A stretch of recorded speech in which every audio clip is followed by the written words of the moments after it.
What's going on, guys? Aaron from I Need a Haircut Gaming here, and today I am coming at you with an upgraded side deck tier list post Magnificent Mavens format. A lot has changed since the last side deck tier list. I mean, we've gone from a pretty open format. I mean, Power of the Elements wasn't super open, but it was more open than what we're at now. And now we're more in a tier 0 format where we're really preparing for one deck in the room and considering the other decks a little bit less, but still having to keep them in mind. So this side deck tier list is definitely going to be skewed more for Tearlament and what you can really expect in the current format with the deck being so powerful. Before we get into this tier list, I do want to let you guys know Discord link down below along with all of our other social media links. Also, I'm trying to climb the 10k ladder, so if you do enjoy this type of Yu-Gi-Oh content and you like what you see here, feel free to like and subscribe. It really helps me out and what I do here on the channel to keep giving you guys awesome Yu-Gi-Oh content. And with all that being said, without further ado, let's start ranking some side deck cards. So something I want to note is there's no hand traps in this board breaker side deck tier list. I have a separate tier list where I rank the hand traps, and that should be up soon within the week. So if you're looking for hand traps, stay tuned for those coming out later. This is going to be going over cards specifically in your side deck or this format, your main deck, to counter things. As long as they're not hand traps. That's how they fall into this. So we're going to rank them. These tiers are very boring. 1 second. Let me adjust these tiers. Alright, I've updated the tiers, and now we have at the top, we have meta, things you definitely want to be playing, or things you might even put in your main deck instead of your side deck because they're just that good this format. Great option, things you just like really want to consider. Okay-ish means they're good, but they might be outclassed by a certain card.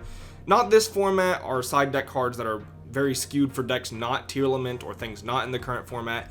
And then we have Hot Garbo. I'm hoping no cards have to go here today, but you know, it's there just in case. So let's start with the first one being Alpha Master of Beasts, and we're gonna put him in okay. He's not high impact enough this format, really. He doesn't do enough, and he has many hard counters. Like, you're just gonna summon him and you're gonna get Soul Yanked, so that's really tough.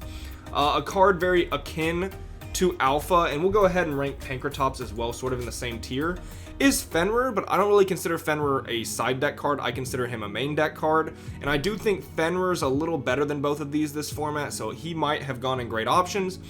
But both of these are okay-ish. I think Pankratops is still super strong.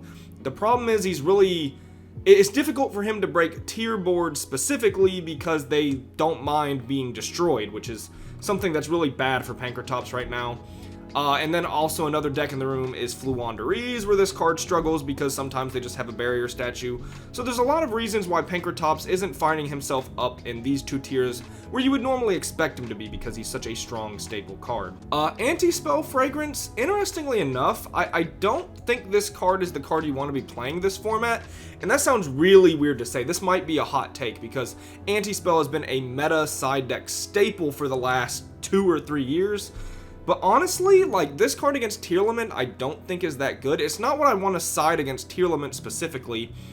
And while it is good versus runic variants that exist out there still, and Fluwandereeze that exists out there still, and the problem is it's not that great versus Sprite either, so maybe it's warranted to be an okay-ish. I feel a little better putting it here because just putting Anti-Spell in this tier makes me feel weird. I'll put it in okay-ish. It's not bad, and I think if you're a trap deck, you might still want to play it, but overall, I don't think it's that great, this format. A Pointer of the Red Lotus is interesting because on my last tier list, I definitely put it in the bottom tier just because it was a big loser post-ban list because it went from 3 to 1. That being said, I do think putting one of this in your side deck is really solid. I think we have, with Red Reboot having been banned, I think we have a new trinity here of like Pankratops, Harpy's Feather Duster, and a Pointer rather than Red Reboot. So we still have like a side deck trinity. And I do think siding one of Pointer is still fine. The problem this format is the time rules make a Pointer a little weird in game 3s, but overall I think it's a really solid card. Chalice, honestly, Hot Garbo, right now it's not high impact enough at all. There are formats where this card is okay, like thinking back on Prankid's format and Tri-Brigade format, where there's things you can hit that they summon on a quick play, but this format, not so much. Cosmic, I'm going to put in okay. I think this card's really solid. Honestly, as far as Backrow removal goes, I think it's a great option. It's great versus Flunder, it's good versus Exo Sister, It's okay versus Sprite because you can like early hit the double cross or the smashers. It's obviously great versus Backrow decks and more importantly runic strategies, good versus Mystic Mine. And it's like the best form of Backrow hate versus Tearlament because obviously their stuff being destroyed is good for them, but Cosmic banishes. So I'm going to put Cosmic as probably our best form of Backrow removal right now outside of a card like Evenly Matched. Kurikara, not this format. This card was not really designed to handle Tearlament and things like Sprite. Honestly, I think this card was designed when Sword Soul was very good, and this card would dominate Sword Soul. But this format, I don't think it's Kurikara's format now. In the future, I do expect this card to be insane at some point in Yu-Gi-Oh! So I'm not going to put it in Hot Garbo, I'm just going to put it in not this format. Dark Ruler, I also want to say not this format. This card's not terrible. I'll put it in okay-ish. This card doesn't do almost anything to Tearlament, which is my problem. Like, if you Dark Ruler their board, you shut off Elf and rule Kalos, but they still have Soliek, which can proc their stuff all over again anyways. They still have all their Mudoras and Keldos in grave. They may have Kelbeck in hand. They're going to do all of their things regardless because they set up Crime and Soliek. So a card like Dark Ruler isn't doing much. Like shutting off Elf and rule Kalos and maybe something else isn't that great. So I'm going to put Dark Ruler as just okay this format. I'm going to put the droplets, however, in great options. I feel like, especially if you're playing Tearlaments, this card's insane. If you're weak to Abyss Dweller, this card is very, very good, unlike Dark Ruler, because this can hit Abyss Dweller, which is one of the most oppressive cards this format. And I say oppressive, some people really want Abyss Dweller to be on the next ban list. When I say oppressive, I do not mean that at all. I think Abyss Dweller is a card we need right now, in my personal opinion, because I do not want to play this format without Abyss Dweller. But yeah, it's still one of the most strong cards this format you have to prepare for. And I think Droplet, this format is better than Dark Ruler, so that's why I've elected to put this here. Especially if you can discard a trap and a monster for this card. It gets around Crime, which is one of the only cards that can do that. So Droplet definitely has its place in the meta. Evenly, I think I'm going to put in meta. This card absolutely destroys a Tearlament board if you can bait the Crime. And that's sort of the weirdest thing about this card, making me almost want to put it in great options, is the fact that Tearlaments have a main deck out. So maybe I'll put it at the top of great option. I want to put it in meta because this card's insane, and they really don't set up many Omni Negates, although some variants now are setting up Baron because of Herald, or Diviner of the Herald, excuse me. So I do think with the amount of Omni Negates they can now set up, this doesn't need to be in meta, but I do think it's one of the best options to side. Kaiju's definitely a little weak right now, not this format. There are formats where there are many towers and or very specific cards you need to hit with this, like when Dragoon was really big, you would want Kaiju's to deal with specifically Dragoon, but right now one Kaiju is not enough. Gozen Match, I think, is a great go first option. This, I'll put okay-ish because there is a card better than it. I think Gozen Match got a lot better now that they have like the Ishizu cards, which are Earth. They have Diviner, which is Light.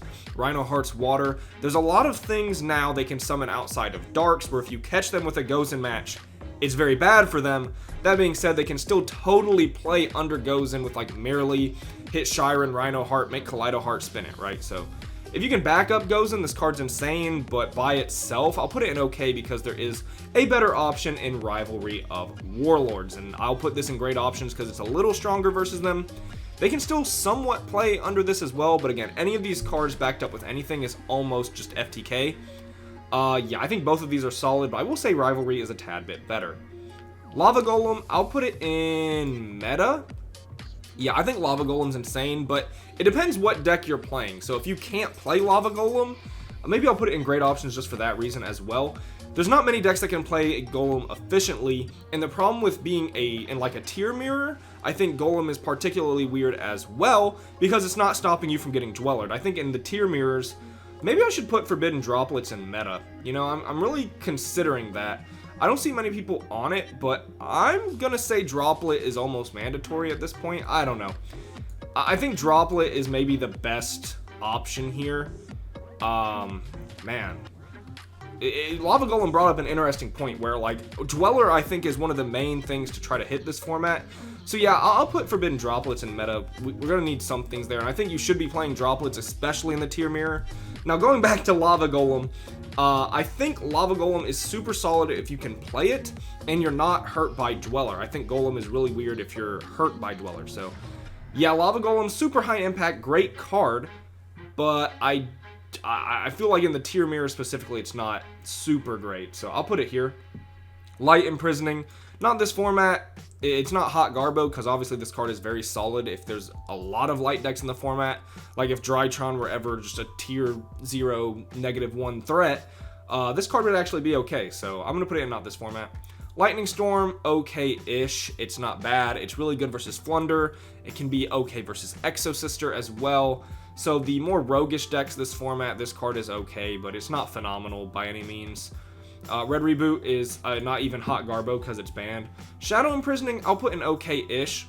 You would think that this card would be a meta option, but the problem with like going first and like setting up, maybe this card's a little better, maybe it's a great option. The problem is right now there's a lot of tier mirrors, so you can't play this in a tier mirror. So like overall, looking at it in like an entire meta overview, you're probably playing tier and you're probably playing against tier. So Shadow Imprisoning is not that good. Now, if you're not a dark deck and you can play this card, there is some noise happening upstairs. Hopefully that's not too distracting. But yeah, if you can play this, I think it's really solid. Is it as good as these or as generic? I don't think so, but generic cards aren't really the name of the game right now. You want a hard counter Tearlament, and I do think this is an okay option. Really tough. I'm going to put it in okay. Ultimate Slayer. Not this format. It's not bad. Like, don't get me wrong. This card isn't bad. Maybe I'll just put it in okay for that reason. But this card right now, I feel like this card in a future format will be insane. The problem with this card is Elf. Elf makes this card so weird because you almost always have to send a link. The only high impact link to send is Trouble Sunny. And because you have to send a link and have to send Trouble Sunny, you're forced to play the brick. And all of that together makes me not like this as much as other board breaking options. This card is 100% an insane card, but Elf makes it a little weird right now, so I'll just put it in okay. Sphere Mode, I'm putting in meta. I think if your deck can play Sphere Mode, you should be playing Sphere Mode. This card is in every single one of my decks currently because my decks happen to be able to play it. And this card just destroys the tier board. Like, Lava Golem's high impact, but they almost always have 3 monsters. Now, people can play around Sphere Mode a little easier than Lava Golem, so that's something, you know, iffy about. Maybe the placements, you could say this is more consistent, but this card has been dominating for me this format. I feel like you should be playing this. In my personal opinion, I think it's arguably like the best side deck card this format if you're not weak to Dweller. If you're weak to Dweller, it's probably still Forbidden Droplets.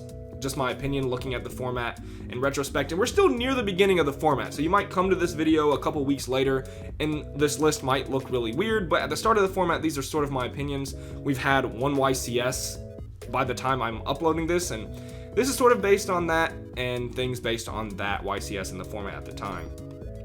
There can be only one. I'll put it in okay-ish. It's good versus Exosister, it's good versus Birds. Versus Tearlament is okay. It's not something I'd really side for them, but it's not bad. They can definitely play around it, so yeah, I'm just gonna put that in okay-ish. Twin Twister, not this format. It's just like bad Cosmic, so put Twin Twister here.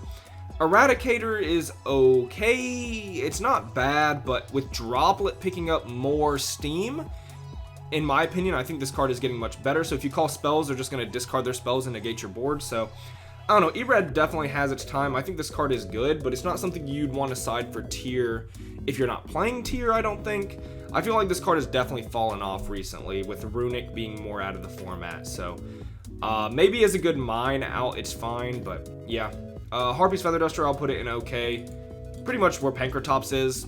Not a phenomenal card, not a bad card. Luckily for both Pankratops and Feather Duster, the thing that makes them so playable especially is they're just one-ofs. It's very easy just to slot these cards in, even when they're not the greatest cards. Like, why not put a Harpy's Feather Duster in for Backrow or Pankratops for the same reason? So that's why I think they see more play, but as far as their efficacy, I think they find themselves more in the okay tier. Judgment, I think this card is always just going to be okay-ish. It's not amazing, but it is the most generic go first card. I do think a Pointer is a little better than Judgment. Yeah, I mean, Judgment just can't stop some things, and this card stops especially things like Sphere Mode, Lava Golem, It's much better at dealing with certain cards than Judgment, so yeah, I'll put a pointer higher and Judgment just okay. Super Poly, I think it's a great option. This card definitely has been seeing some play. It's good enough into the tier board right now. They're not really ending with Kaleido Heart as much as they used to. Now it's, more about ending with Rule Kalos. Their boards are super polyable, especially if they end Dweller Rule Kalos. That's definitely a board you want to super poly. In fact, maybe this should be meta. I think Super Poly is insane. If they keep ending Rule Kalos and Dweller, this card's good. If they stop ending Rule Kalos and Dweller, this card is less good. So, right, I am thinking of that, right? You can definitely Super Poly that. Dweller's a Sea Serpent, Rule Kalos is an Aqua, and you can make Mud Dragon. I think you can Super Poly that board. I'm blanking right now. But you can definitely either go into Mud Dragon or Garura with this. I'm 95% sure. We're going to call this, my brain is not working correctly. Raigeki, okay. It's good versus Exo Sister. It's good versus some Sprite end boards. It's good versus some, or Fluanderees, but it's terrible versus tier. I mean, maybe it's not super terrible, but it's not great. So, like, if you can clear their board once and then Raigeki them afterwards, it's kind of fine. But, yeah, one Raigeki. Maybe it's just, it's just okay. It's good versus everything else. Earth-Shattering Event. So this is a new one added to the tier list because we're in Tearlament format. I'm actually just going to say this card's okay. Because this card is mandatory, it creates a lot of really weird game states where you want to use this card effectively, but you can't. And if this card wasn't mandatory, I would put it in great option or meta. But I was testing around with this, and because it has to be Chainlink 1, sometimes it's really effective. Like if they start with Rhino Heart, they'll get their one fusion, but you shut them off for the entire turn after that. So it's solid, but I really don't like that sometimes they can, because it's mandatory and has to be Chainlink 1, they can do a lot of their plays before this card even becomes effective. Now, Silent Graveyard, I'm actually going to put in great option. I really like how this card is really usable in any phase because it's quick play. It's usable during their turn, during your turn. It's, proactive because it's a quick play. So because of that, I really like Silent Graveyard a little more than Earth-Shattering Event, even though this one causes you to discard and it's a little weird. Now, you can't play this one if you're playing tier. I think this one is retroactive. I mean, same for this. So these are more for when you're not playing tier, but they're really solid tier counters. Another thing that could be on this list that I forgot to add or just didn't, things like Macro and D-Fissure are insane right now if your deck can play them, so keep that in mind. Cards like Necro Valley are insane right now. Honestly, those should be on the tier list. By the time I do my next tier list, hopefully I add those, but I've sort of forgotten them. But yes, people are going to ask about Necro Valley. I think it's a great option if your deck can play it. D-Fissure and Macro are okay-ish or great options. I mean, they're pretty much like the same cards, so we'll use Silent Graveyard as cards dedicated to hit tier. That's what we'll use this picture as. And I mean, Earth-Shattering Event kind of falls into that, but I'm rambling. That is going to do it for this tier list. Let me know what cards I missed down below. There are undoubtedly cards you guys are playing this format that aren't on this tier list. There's actually a lot of cards that hurt Tearlament. Obviously, D-Shifter is a big one, but he will be on the hand trap tier list. But yeah, that's going to do it for this side deck tier list. We got solid board breakers, solid go first options. So normally this tier list is slated for dealing with a very wide open format as it has been in the past, but we're in a tier 0 format. I really like both of these. I think these are solid, but let me know what you guys think of the tier list down below. If you did like this video, feel free to give it a thumbs up and subscribe. This has been Aaron from Top Tier Gaming. Bye, YouTube.